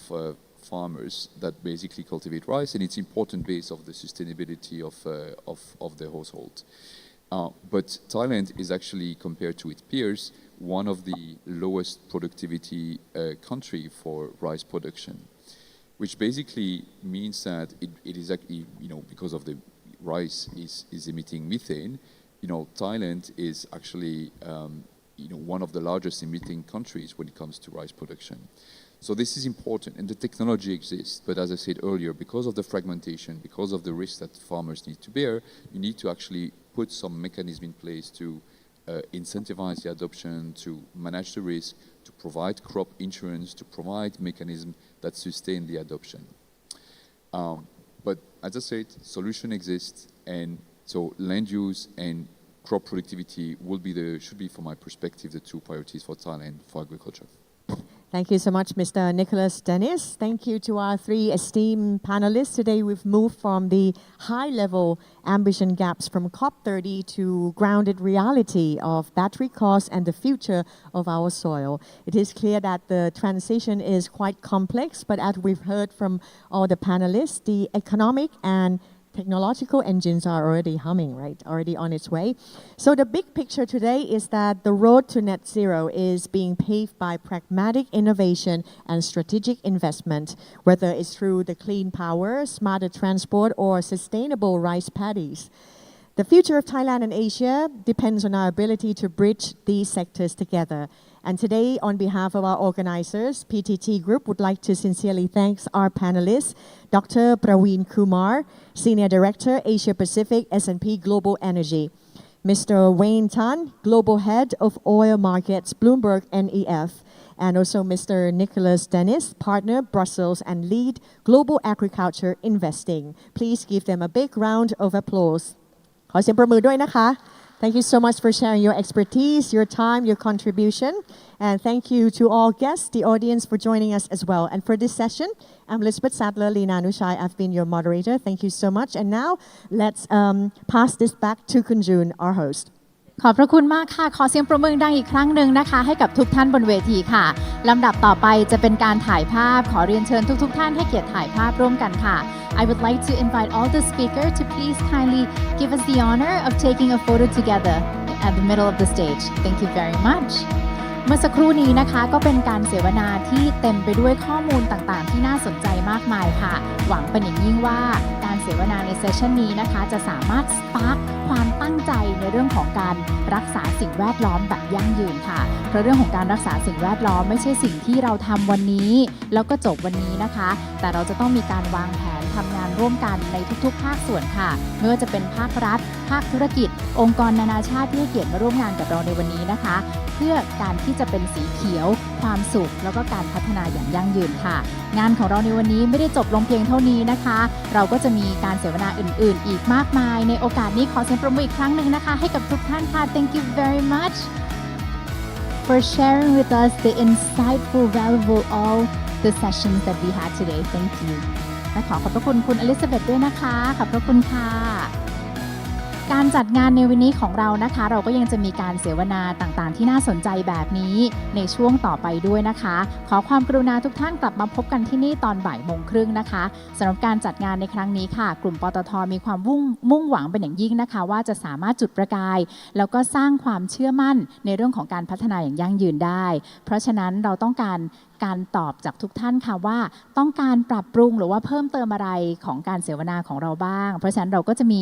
แบบสอบถามนะคะเดี๋ยวเราจะขึ้นให้เป็น QR นี่ค่ะเป็นแบบสอบถามนี้นะคะทุกท่านสามารถที่จะสแกน QR code นี้ค่ะแล้วก็ตอบว่าท่านมีความพึงพอใจอะไรบ้างหรือว่าต้องการที่จะให้เราปรับปรุงเปลี่ยนแปลงอะไรบ้างค่ะเมื่อทุกท่านทำแบบสอบถามนี้เสร็จแล้วนะคะทุกท่านก็จะได้รับคะแนน1คะแนนค่ะเมื่อสะสมครบ6คะแนนนะคะจะได้รับกระเป๋ารักโลกด้วยขออนุญาตประชาสัมพันธ์อีกครั้งนะคะสำหรับท่านที่ทำ QR นี้นะคะตอบแบบสอบถามก็จะได้รับไปเลย1คะแนนค่ะในโอกาสนี้ขอขอบพระคุณทุกท่านอีกครั้งนะคะที่กรุณาเป็นอย่างยิ่งให้เกียรติมาร่วมงานในครั้งนี้สวัสดีค่ะ